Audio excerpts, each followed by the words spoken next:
So the first concept we will be exploring in this video is anthropocentrism, which is very hard to say, don't worry if you can't say it straight away, but anthropocentrism.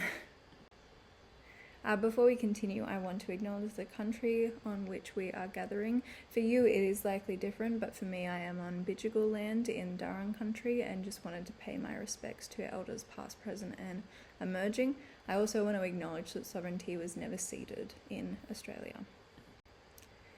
So anthropocentrism is a worldview or ideology that considers humans and humanity to be at the centre of everything, but specifically in this context of social or climate justice. It places humans at the centre of all moral questions regarding the environment, from how we respect it, to the care that it receives, to the values that we place upon it as well.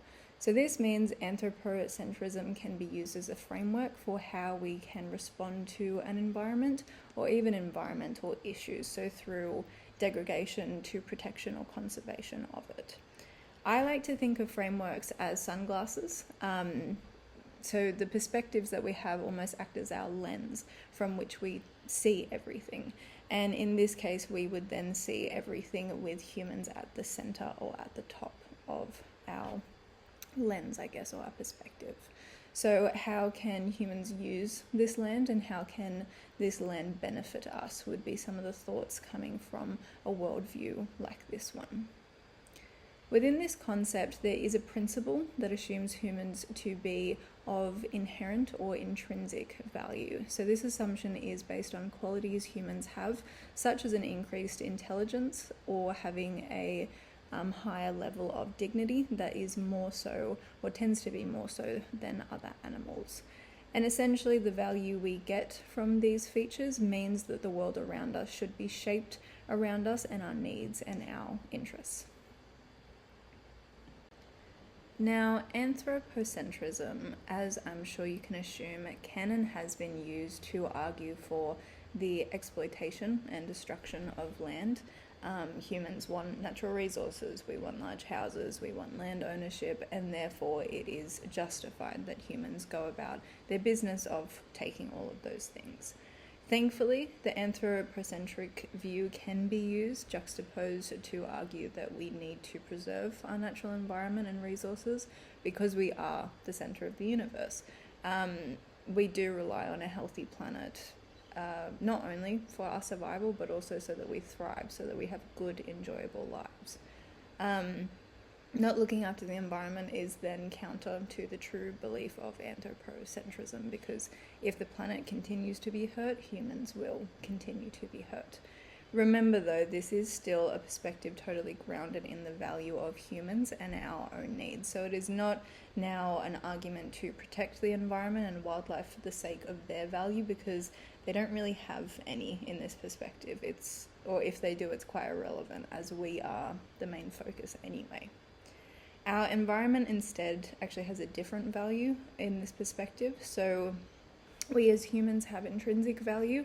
Our world, however, has an instrumental value because it is simply an instrument we need to maintain for our own use. It's very utilitarian in that way.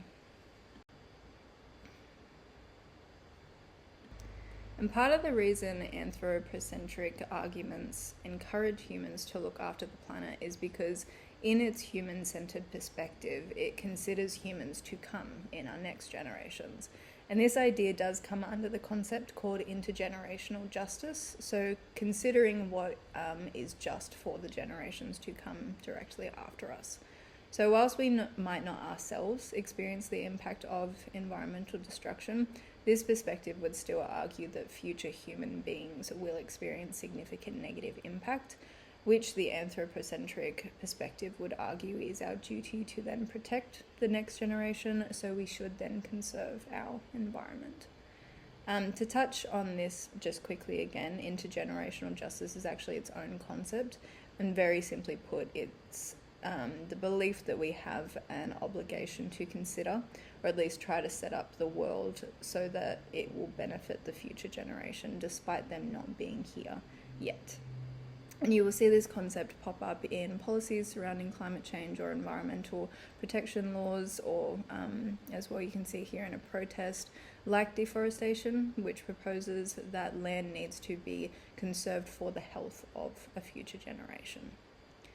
You will, however, also see it being used in policies and laws to justify the exploitation of Earth still, particularly for resources. So we only need to protect enough so that the next generation can live and hopefully thrive as well.